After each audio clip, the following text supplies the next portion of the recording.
దేశ చరిత్రలో అత్యంత తక్కువ సమయంలో అత్యంత ఎక్కువ దోపిడీ చేసిన రాజకీయ కుటుంబం ఈ దేశంలో ఏదైనా ఉంది అంటే అది కల్వకుంట్ల కుటుంబం. 420 కుటుంబం, దొంగల బ్యాచు. ఆ దొంగ రాహుల్ గాంధీ గురించి మాట్లాడుతూ ఉన్నాడు. సిగ్గుండాలి మాట్లాడడానికి. రాహుల్ గాంధీ ఎక్కడా, నువ్వెక్కడా, నీ స్థాయి ఏంది?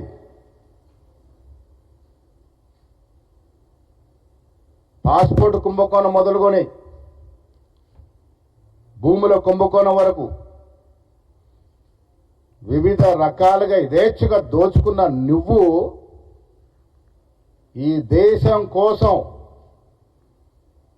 తాత ముత్తాతల నుండి ఆస్తులతో పాటు పదవులను కూడా త్యాగం చేసినటువంటి రాహుల్ గాంధీ గారి గురించి మాట్లాడే సాహసం, ధైర్యం ఎక్కడిది కేటీఆర్ నీకు? నీ స్థాయి ఎంత? నీ బతుకెంత? ఏంటి నీ బతుకు? అమెరికాలో పెట్రోల్ బంకులో పెట్రోల్ పోసిన నువ్వు ఉద్యమం ఎగిసి పడుతున్నప్పుడు అమెరికాలో సరదాగా గడిపిన నువ్వు ఉద్యమం ఒక రూపంకి వచ్చిన తర్వాత చీమలు పెట్టిన పాములో పుట్టలో దూరినట్టు సిరిసిల్లో దూరి ఆనాటి వరకు ఉద్యమంలో కేకే మహేందర్ రెడ్డి పొట్టగొట్టి డబ్బుల మదంతో ఎమ్మెల్యే అయి నువ్వు ఇవాళ రాహుల్ గాంధీ గారి గురించి, రేవంత్ రెడ్డి గారి గురించి మాట్లాడతావు.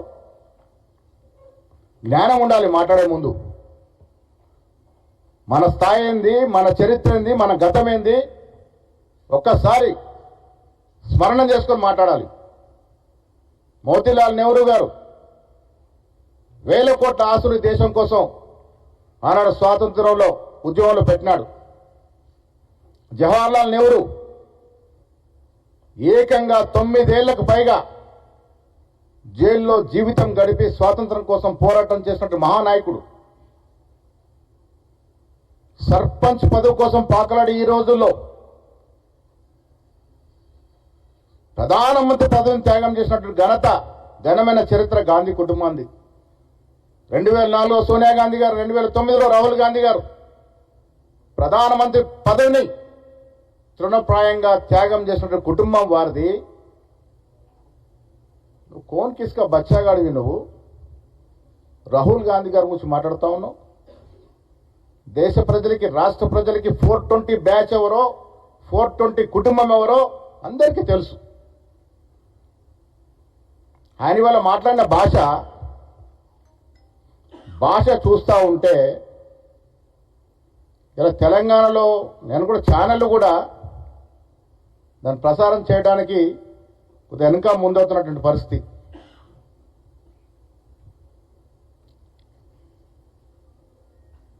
తల్లిలాంటి తెలంగాణ యాస మట్టెలు గంటె పుస్తలమ్మి ఇన్నాళ్ళు దేశంలో ఎక్కడ లేని విధంగా భాష, యాస నిగ్గస్సుగా కలుషితం చేసి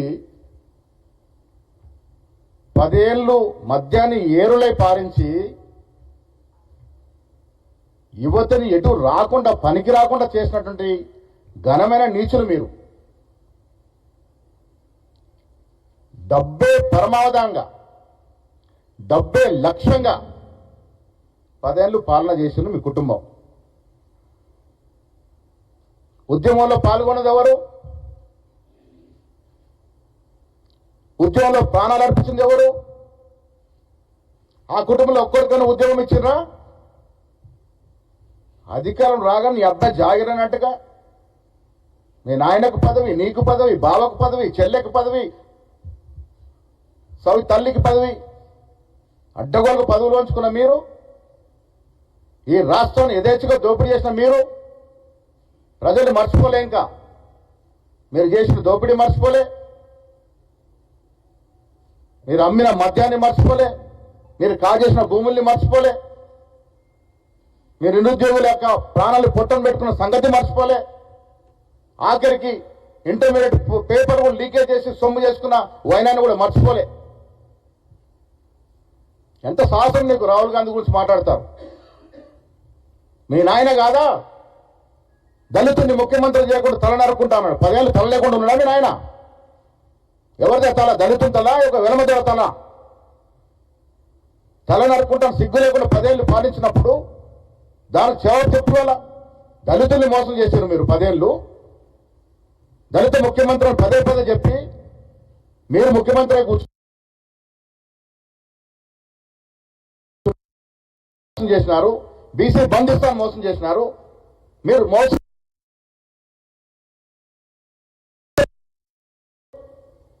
మోసాల గురించి మాట్లాడతారు. 100 ఏళ్లకు పైగా చరిత్ర కాంగ్రెస్ పార్టీ ఈ దేశంలో ఎన్నో చరిత్రాత్మక మలుపులకి శ్రీకారం చుట్టింది కాంగ్రెస్ పార్టీ. జవహర్లాల్ నెహ్రూ, ఇందిరాగాంధీ మొదలుకొని మొన్న మన్మోహన్ సింగ్ వరకు ఎన్నో చరిత్రాత్మక బిల్లులు తీసుకొచ్చింది కాంగ్రెస్ పార్టీ. ఇందిరాగాంధీ సాహసోపేతమైన నిర్ణయాల వల్ల ఒక బంగ్లాదేశ్ అనే కొత్త దేశం రావడమే కాకుండా ఆనాడు బ్యాంకుల జాతీయకరణ కానీ, రాజాభవనాల రద్దు కానీ, సీలింగ్ తీసుకొచ్చి పేదలకు భూములు పంచడం కానీ ఎన్నో చరిత్రాత్మక కార్యక్రమాలు చేసినటువంటి కాంగ్రెస్ పార్టీ గురించి మాట్లాడే అర్హత, కనీస స్తోమత మీకు లేదనే మాట గుర్తుపెట్టుకోవాల్సిన మనవి చేస్తా ఉన్నాను. ఈ రాష్ట్రం మర్చిపోలే. కేసీఆర్ గారు 10 ఏళ్లుగా ఈ రాష్ట్రాన్ని పాలించిన తీరు, మీరు ఏలిన పోలీసు రాజ్యం, నేరేళ్లలో మీరు తొక్కించినటువంటి శవాలు ఇప్పటికి కూడా స్మరిస్తూనే ఉన్నాయి.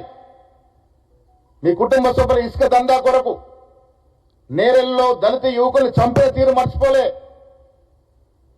మీ అవసరాల కోసం రాజకీయ నాయకుల్ని గృహబంధం చేసిన తీరు మర్చిపోలే. ప్రజలకు అన్ని గుర్తుండే 2023 ఎన్నికల్లో మీకు ఇంటికి పంపించినారు. పార్లమెంట్ ఎన్నిక 0 సీట్లు ఇచ్చినా ఇంకా సిగ్గు లేకుండా రాజకీయాల గురించి మాట్లాడుతూ ఉన్నారు. ఏం నైతిక హక్కు ఉంది? నేను ఇవాళ ఈయన భాష మాట్లాడుతుంటే అనుమానం వస్తూ ఉంది. గతంలో రేవంత్ రెడ్డి గారు ఈయనకు వైట్ ఛాలెంజ్ ఇస్తున్నారు. నాకు ఇప్పుడు మళ్ళీ అనుమానం వస్తూ ఉంది. మాదక ద్రవ్యాల ప్రభావం వల్ల ఈ రకంగా మాట్లాడుతున్నారేమో. ఆ మాదక ద్రవ్యాల ప్రభావం ఈయన అట్లా మాట్లాడిస్తుందేమో. ఒక్కసారి మానసిక వైద్యుడికి చూపించుకోవాల్సిన అవసరం ఉన్నది. ఈ రకమైనటువంటి భాష, ఈ రకమైనటువంటి కక్ష వచ్చే యువతరానికి మంచిది కాదు. రాష్ట్ర ప్రభుత్వమే ఖర్చులు భరించి వారికి మానసిక వైద్యం చేపించాలనుకుంటా ఉన్నాం. ఈ రకంగా ఇంత దిగజారు మాట్లాడుతూ ఉన్నారంటే ఒక సామాన్యుడు మాట్లాడిన మాటలు అనిపించట్లే. నాకు అనుమానాలు వస్తూ ఉన్నాయి. ఇవాళ కాంగ్రెస్ పార్టీ గురించి మాట్లాడే ముందు మీ పార్టీ ఎప్పుడు పుట్టింది, అసలు తెలంగాణ ఎట్లా వచ్చింది, తెలంగాణ వచ్చిన రోజున మీ సంఖ్య పార్లమెంట్లో, మీ పార్లమెంట్ సభ్యుల సంఖ్య 2, ఆ 2తో తెలంగాణ వచ్చిందా? ఎన్ని రకాల ప్రయత్నాలు కాంగ్రెస్ పార్టీ ఆనాడు యూపీఏ ప్రభుత్వం చేసి తెలంగాణ వచ్చింది. వచ్చిన తెలంగాణ మీరు కబలించేసుకొని ఏదో రాష్ట్రాన్ని ఉద్ధరిస్తారంటే ఇలా 8 లక్షల కోట్లు ఎవడబ్బ సొమ్మని తీసుకొచ్చారు. ఎవరు నిద్రపోయా పెట్టిపోయారు వల్ల. ఇవాళ ఈ రాష్ట్రంలో రేవంత్ రెడ్డి గారు, బట్టి విక్రమార్క గారు, కాంగ్రెస్ ప్రభుత్వం మీరు చేసిన అప్పుల్ని మోస్తా ఉంది. మీరు చేసిన 8 లక్షల కోట్ల అప్పుకు వడ్డీ కడతా ఉంది, ఇన్స్టాల్మెంట్ కడతా ఉంది. ఇవన్నీ మర్చిపోయినారా? కళ్ళాల మీద రైతులు ఎంతమంది చనిపోయినారో మీకు గుర్తుకు లేదా? ఖమ్మం మిర్చి రైతుల యొక్క బాధ, వారు పడ్డ యాస మర్చిపోయినారా? ఇవాళ మీరు కళ్ళాలెంబడి తిరుగుకుంటూ డ్రామాలు చేస్తా ఉన్నారు. వీరికి తోడు బీజేపీ క్విట్ క్రో ప్రో లాగా నువ్వు నాకు ఇది నేను నీకు ఇది ఇస్తా. వీళ్ళు 0 సీట్లు తెచ్చుకొని 8 సీట్లు బీజేపీకి వెళ్ళడం దోహదపడ్డారు. లేకుంటే ఈ రాష్ట్రం 2-3 సీట్ల కన్నా ఎక్కువ గెలిచే పరిస్థితే లేకుండే. ఆ 8 సీట్లు గెలవడానికి వీళ్ళు దోహదపడ్డారు. కాబట్టి సిబిఐకి మనం రాష్ట్ర ప్రభుత్వం దాన్ని అడ్డు తగ్గుతా ఉన్నారు. పిట్టల దొరలాగా ఆయన బండి సంజయ్ గారు కేంద్ర మంత్రులు మర్చిపోయి ఆయనతో కేసీఆర్ అరెస్ట్ చేయట్లే, కుమ్మక్కైనారు. సిబిఐకి కేసు అప్పచెప్తూ అధికారికంగా ప్రభుత్వం, రాష్ట్ర ప్రభుత్వం అధికారికంగా అసెంబ్లీలో తీర్మానం చేసి పంపింది. 8 నెలలైంది. మీకు సోయలేదు. తుపాకీ మీ చేతిలో ఉంది. మీరు కాల్చ ధైర్యం లేక, కాల్చే సత్తా లేక మా మీద నెపం నొక్కుతారు. వీరు వారు ఒకటే ఈ రాష్ట్ర ప్రజల్ని మళ్ళీ మభ్యపెట్టే ప్రయత్నం చేస్తా ఉన్నారు. మిత్రులారా, నేను మీ ద్వారా రాష్ట్ర ప్రజలకు విజ్ఞప్తి చేస్తా ఉన్నాను. ఈ రాష్ట్రంలో బీఆర్ఎస్ పని ఎప్పుడో ముగిసిన చరిత్ర. ఇవాళ నీతో సహా నువ్వు తయారు చేసిన నేరమే ముఠ కొల్లగొట్టిన దోపిడీ సొమ్ముతో కృత్రిమ పొంగును నువ్వు ఎంత రెపరెపలాడని చూసినా నీ నేరమయ్య చరిత్ర గులాబీ రంగు ఏనాడో మాసిపోయింది. గుర్తుంచుకో కేటీఆర్. తల్లి తంగేడు బతుకమ్మ సాక్షిగా తెలంగాణ ప్రజల హృదయాల్లో నువ్వెప్పుడో మాసిపోయావు. కేసీఆర్, కేటీఆర్, హరీష్ రావు అనేవారు గతమే తప్ప భవిష్యత్తు లేదు. ఈ రాష్ట్ర ప్రజలు మిమ్మల్ని కానీ మీ కుటుంబాన్ని కానీ మీ పార్టీని కానీ ఆదరించే పరిస్థితి లేదు. కారణం మీరు 10 ఏళ్లుగా చేసిన దోపిడీ, మీరు 10 ఏళ్లుగా చేసినటువంటి రకరకాల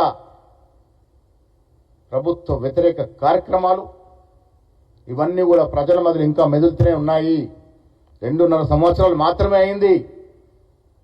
ఇవన్నీ ఏదో మర్చిపోయినారు, మమ్మల్ని ప్రజలు ఆదరిస్తారనుకుంటే అది భ్రమ తప్ప ఇంకొకటి లేదు.